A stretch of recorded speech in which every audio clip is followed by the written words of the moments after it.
Hello friends, आज के इस वीडियो में हम लोग क्लास 10th के फिजिक्स का पहला चैप्टर प्रकाश यानी प्रकाश के परावर्तन और अपवर्तन पढ़ेंगे।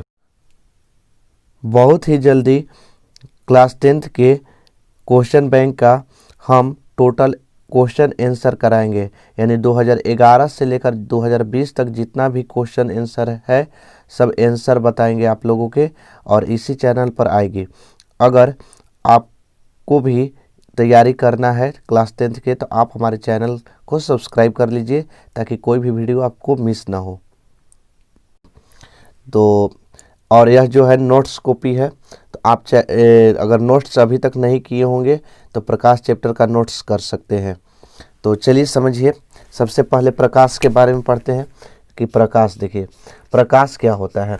तो सबसे पहले प्रकाश की वह विद्युत चुंबकीय तरंग है जो हमेशा सीधी रेखा में गमन करती है। कि यही बोलिएगा कि प्रकाश वह विद्युत चुंबकीय तरंग है जो हमेशा कहाँ गमन करती है, सीधी रेखा में गमन करती है, और सीधी रेखा में गमन करती है जिसकी सहायता से हम किसी वस्तु को देखते हैं, यानी जिसकी सहायता से हम किसी वस्तु को देखते हैं उसे हम क्या कहते हैं, प्रकाश कहते हैं। अगर किसी चीज़ को हमें देखने के लिए हमें प्रकाश की आवश्यकता होती है, सब कोई जानता है। अगर हम कहेंगे कि एक अंधेरे कमरे में बॉल रखी गई है और उस बॉल को ढूंढ कर ले आना है, तो ऐसा नहीं है कि ढूंढेगा नहीं, तो थोड़ा क्या होगा, ढूंढने में परेशानी होगा। यही उस कमरे में अगर लाइट जला हो तो आपको ढूंढने में काफ़ी हेल्पफुल रहती है। यानी किसी वस्तु को देखने के लिए हमें प्रकाश के साथ साथ हमें नेत्रों की आवश्यकता होती है, ठीक है, तभी हम किसी वस्तु को देखते हैं। तो यही बोलना है कि प्रकाश वह विद्युत चुंबकीय तरंग है जो हमेशा सीधी रेखा में गमन करती है और जिसकी सहायता से हम अपने नेत्रों द्वारा किसी वस्तु को देखते हैं, ठीक है, उसे हम क्या कहते हैं, प्रकाश कहते हैं। तो अब यहाँ से ऑब्जेक्टिव क्वेश्चन आपसे पूछा जाता है कि निर्वात में प्रकाश की चाल बताइए। निर्वात का मतलब होता है खाली जगह, ठीक है। तो निर्वात में जो प्रकाश की चाल होता है वो होता है 3 × 10⁸ मीटर प्रति सेकेंड, यानी 3 × 10⁸ मीटर प्रति सेकेंड। आप 3 लाख किलोमीटर भी बोल सकते, 3 लाख किलोमीटर पर सेकेंड। अगर आएगा कि जल में प्रकाश की चाल कितना होता है, तो जल में होता है 2.25 × 10⁸ मीटर पर सेकेंड होता है। अगर कांच में आएगा कि कांच में प्रकाश की चाल कितना होता है, तो कांच में प्रकाश की चाल होता है 2 × 10⁸ मीटर प्रति सेकेंड, ठीक है, समझ में आ गया।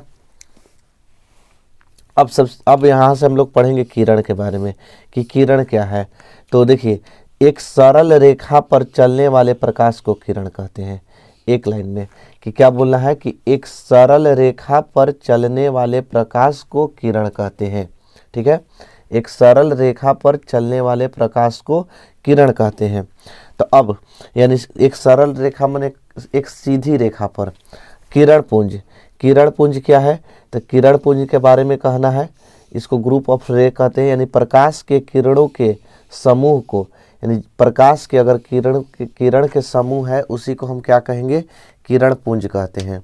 प्रकाश के किरणों के समूह को किरण पुंज कहते हैं। अब देखिए, अब आता है कि किरण पुंज के प्रकार, कि किरण पुंज कितने प्रकार के होते हैं। तो किरण पुंज जो होते हैं मुख्यतः 3 प्रकार के होते हैं। किरण पुंज कितने प्रकार के होते हैं, 3 प्रकार के, ठीक है। कौन कौन होता है, इस एक का नाम है अपसारी किरण पुंज। क्या नाम है, अपसारी किरण पुंज, याद रखिए अपसारी। और दूसरा का नाम है अभिसारी किरण पुंज, अभिसारी किरण पुंज। और तीसरा का नाम है समांतर किरण पुंज, ठीक है, यानी अपसारी किरण पुंज, अभिसारी किरण पुंज और समांतर किरण पुंज। सबसे पहले अपसारी किरण पुंज के बारे में समझते हैं कि अपसारी किरण पुंज क्या है। तो देखिए, यानी अपसारी के बारे में बोला है कि वैसे किरण पुंज, यहाँ से बोला है कि वैसे किरण पुंज जो एक बिंदु से निकलकर फैलते जाती है, ठीक है, उसे अपसारी किरण पुंज कहते हैं। वैसे किरण पुंज जो एक बिंदु से निकलकर फैलते जाती है उसे क्या कहेंगे, अपसारी किरण पुंज कहते हैं। जैसे यहाँ से डायग्राम आप देख सकते हैं कि एक बिंदु स्रोत है और यहाँ से कोई भी प्रकाश निकला और फैलते हुए जा रहा है, इसी को हम क्या कहते हैं, अपसारी। जैसे में आप लिख सकते हैं टॉर्च का लाइट, टॉर्च का लाइट क्या होता है, एक बिंदु से निकलता है और निकल कर फैलते हुए जाता है, या कह सकते हैं बल्ब का प्रकाश। बल्ब एक प्रकाश स्रोत है, वहाँ से निकला प्रकाश और पूरे कमरे में क्या होता है, फैला देता है। तो क्या हो गया, अपसारी किरण पुंज हो गया। तो यानी कि जो एक बिंदु से निकलकर फैलते हुए जाएगी उसे हम क्या कहेंगे, अपसारी किरण पुंज। समझ में आ गया। अब होता है अभिसारी किरण पुंज। अब क्या है, अभिसारी किरण पुंज। तो अभिसारी किरण पुंज में यही बोलना है कि वैसे किरण पुंज जो भिन्न भिन्न बिंदुओं से निकलकर, वैसे किरण पुंज जो भिन्न भिन्न बिंदुओं से निकलकर एक बिंदु पर आकर सिमट जाती है। ठीक है, कि वैसे किरण पुंज जो भिन्न भिन्न बिंदुओं से निकलकर एक बिंदु पर आकर सिमट जाती है उसे हम क्या कहेंगे, अभिसारी किरण पुंज। देखिए, भिन्न भिन्न बिंदुओं से निकलकर प्रकाश आया और एक बिंदु पर आकर क्या हो गया, सिमट गया। तो इसी को हम क्या कहेंगे, अभिसारी किरण पुंज। एग्जाम्पल दे सकते हैं हैंड लेंस। हैंड लेंस क्या होता है कि बहुत सारे प्रकाश, जैसे हैंड लेंस का मतलब होता है जो कागज जलाने के लिए जो लेंस का प्रयोग किया जाता है, तो क्या होता है कि सूर्य के प्रकाश उसके भिन्न भिन्न परत से आकर एक बिंदु पर आकर सिमट जाता है। तो एक यानी कि भिन्न भिन्न स्रोतों से निकलकर एक बिंदु पर आकर प्रकाश सिमट जाए तो उसी को हम क्या कहेंगे, अभिसारी किरण पुंज। अब आता है समांतर किरण पुंज। समांतर के बारे में समझते हैं कि समांतर किरण पुंज क्या है। तो यही बोलना है कि वैसे किरण पुंज जो एक दूसरे के समांतर जाती है, वैसे किरण पुंज जो एक दूसरे के कहा जाती है, समांतर जाती है, उसे हम क्या कहेंगे, समांतर किरण पुंज कहेंगे। जैसे में कह सकते हैं लेजर लाइट। लेजर लाइट से निकला हुआ प्रकाश क्या होता है कि एक दूसरे के समांतर जाता है, यानी कि जितना लेजर लाइट 2 मीटर की दूरी पर बारिए या 10 मीटर की दूरी पर जलाइए या 50 मीटर की दूरी पर भेजिए, क्या होगा, लेजर लाइट के जो प्रकाश होगा वो एक समांतर जाता है। समझ में आ गया, यानी कि जो समांतर जाए उसे हम समांतर कहेंगे। आत्मदीप्त या प्रदीप्त पदार्थ।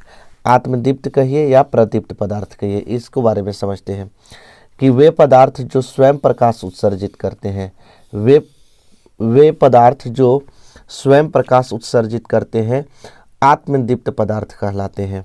ठीक है, जैसे सूर्य, तारे इत्यादि। यानी अब जो सूर्य होते हैं खुद से प्रकाश उत्सर्जित करते हैं, तारा का भी खुद का प्रकाश होता है। इसके बाद आता है अदीप्त पदार्थ। अदीप्त पदार्थ क्या होता है कि वे पदार्थ जो स्वयं प्रकाश उत्सर्जित नहीं करते हैं लेकिन प्रकाश की उपस्थिति में दिखाई देते हैं, उसे अदीप्त पदार्थ कहते हैं।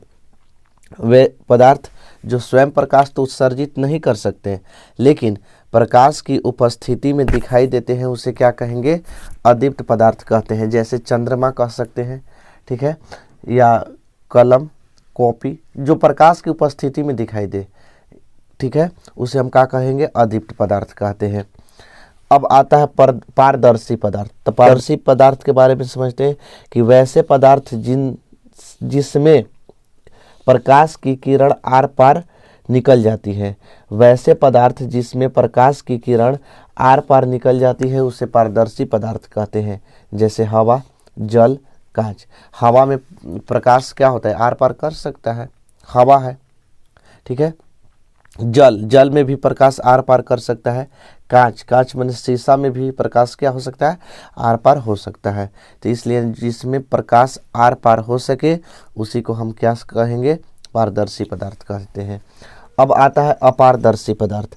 तो देखिए अपारदर्शी पदार्थ के बारे में समझते हैं कि अपारदर्शी पदार्थ क्या है। तो वैसे पदार्थ जिनसे होकर प्रकाश की किरण आर पार नहीं निकल पाती है उसे अपारदर्शी पदार्थ कहते हैं। वैसे पदार्थ जिसमें प्रकाश की किरण आर पार नहीं निकल पाती है उसे अपारदर्शी पदार्थ कहते हैं। जैसे ईंट, दीवार, लकड़ी इत्यादि। यानी कि जिसमें हम प्रकाश को आर पार नहीं भेज सकते उससे वही क्या होगा, अपारदर्शी पदार्थ कहलाएगा। ठीक है, समझ में आ गया। अब आता है पारभासी पदार्थ। तो पारभासी पदार्थ देखिए कि वैसे पदार्थ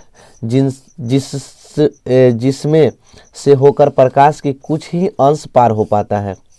ठीक है, वैसे पदार्थ जिससे होकर प्रकाश के कुछ मात्रा ही पार हो सकता है, उसी को हम क्या कहेंगे, पारभासी पदार्थ कहते हैं। जैसे तेल लगा हुआ कागज में तेल लगाकर उससे देखिए तो प्रकाश के कुछ मात्रा ही पार होगा। या आप कह सकते हैं रंगीन प्लास्टिक, इसमें क्या होगा कि कुछ मात्रा ही प्रकाश का पार हो पाता है। ठीक है, समझ में आ गया। प्रकाश के परावर्तन के बारे में समझते हैं।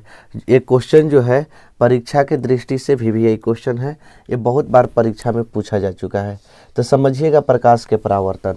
तो प्रकाश के परावर्तन है कि जब प्रकाश किसी चिकनी या चमकीली सतह पर पड़ती है, कि जब प्रकाश किसी चिकनी या चमकीली सतह पर पड़ती है तो वह सतह से टकराकर पुनः उसी माध्यम में वापस लौट जाती है। तो इसी घटना को प्रकाश का क्या कहते हैं, परावर्तन कहते हैं। जैसे कि प्रकाश कहीं से आया और वह टकराकर पुनः उसी दिशा में, यानी कि उसी दिशा में वापस लौटने की घटना को क्या कहेंगे, प्रकाश के परावर्तन। यहाँ से समझ सकते हैं आप डायग्राम से, जैसे प्रकाश यहाँ से आया, ठीक है, और यहाँ समतल दर्पण है, इस या चिकनी या चमकीली सतह भी कह सकते हैं, यहाँ से टकरा कर पुनः उसी माध्यम में वापस क्या हो गया, लौट गया। यानी प्रकाश आया लौट गया, तो यानी जिस माध्यम से आ रहा है उसी माध्यम में वापस लौट जा रहा है। तो इसी को हम क्या कहेंगे, प्रकाश के परावर्तन कहते हैं। ठीक है, अब है प्रकाश के परावर्तन के नियम। तो प्रकाश के परावर्तन के नियम दो होते हैं। ठीक है, प्रकाश के परावर्तन के कितने नियम हैं, दो नियम हैं। तो कौन कौन नियम है, पहले समझिए कि आपतित किरण, परावर्तित किरण तथा आपतन बिंदु पर डाला गया अभिलंब तीनों एक ही तल में होता है। समझिएगा, आपतित किरण आने वाली किरण, आपतित किरण, परावर्तित किरण, परावर्तित किरण तथा आपतन बिंदु पर, जिस बिंदु पर आ रही है जहाँ से टकरा कर जा रही है वहाँ से एक लंब डालेंगे तो आपतित किरण, परावर्तित किरण और आपतन बिंदु पर डाला गया लंब तीनों कहाँ होगा, एक ही तल में होगा। कहाँ होगा, एक ही तल में। दूसरा नियम है कि आपतन कोण परावर्तन कोण के सदैव बराबर होते हैं, कि यानी जितना आपतन कोण यानी अभिलंब से और आपतित किरण से जो कोण बनता है आपतन कोण, तो जितना आपतन कोण होता है उतना ही क्या होता है, परावर्तन कोण होता है। तो यानी कि परावर्तित किरण और अभिलंब से जो कोण बनता है उसे क्या कहेंगे, परावर्तन कोण कहते हैं। तो आपतन कोण और परावर्तन कोण सदैव क्या होते हैं, बराबर होते हैं। समझ में आ गया। अब है आपतित किरण। आपतित किरण क्या है, यही ना आपतित किरण है। तो किसी सतह पर पड़ने वाली किरण को आपतित किरण कहते हैं। किसी सतह पर पड़ने वाली किरण को आपतित किरण कहते हैं। जैसा कि डायग्राम में दिए गए चित्र में AN आपतित किरण है, यहाँ से AN आपतित किरण है। परावर्तित किरण देखिए कि परावर्तित किरण लिखवा है कि सतह से टकराकर वापस लौटने वाली किरण को परावर्तित किरण कहते हैं। सतह से टकराकर वापस लौट जा रही है किरण, उसी को हम क्या कहेंगे, परावर्तित। यहाँ से NB जो है वो क्या है, परावर्तित किरण है। अभिलंब, अभिलंब के बारे में समझते हैं कि आपतन बिंदु पर डाले गए, आपतन बिंदु पर डाले गए लंब को अभिलंब कहते हैं। देखिए आपतन बिंदु, आपतन बिंदु यहाँ इसको आपतन बिंदु कहते हैं, ये वाला का है आपतन बिंदु। अब आपतन बिंदु पर एक लंब खींचा गया है, तो एक लंब खींचा गया है तो जो लंब खींचाएगा वो क्या होगा, अभिलंब। जहाँ MN का लिखवा है कि अभिलंब है। ठीक है, अब है आपतन कोण। तो आपतन कोण एकदम आसान से परिभाषा याद रखिए। देखिए आपतित किरण और अभिलंब, ये अभिलंब जो डाला गया है ना, ये कोणे बनाने के लिए डाला गया है। तो आपतित किरण और अभिलंब, आपतित किरण और अभिलंब के बीच बने कोण को आपतन कोण कहते हैं। देखिए आपतित किरण तथा अभिलंब से बने कोण को आपतन कोण कहते हैं। इसे I से सूचित करते हैं, छोटा I। इसी प्रकार परावर्तन कोण, तो परावर्तन कोण R। देखिए परावर्तित किरण तथा अभिलंब, परावर्तित किरण तथा अभिलंब से बने कोण को परावर्तन कोण कहते हैं। ठीक है, समझ में आ गया।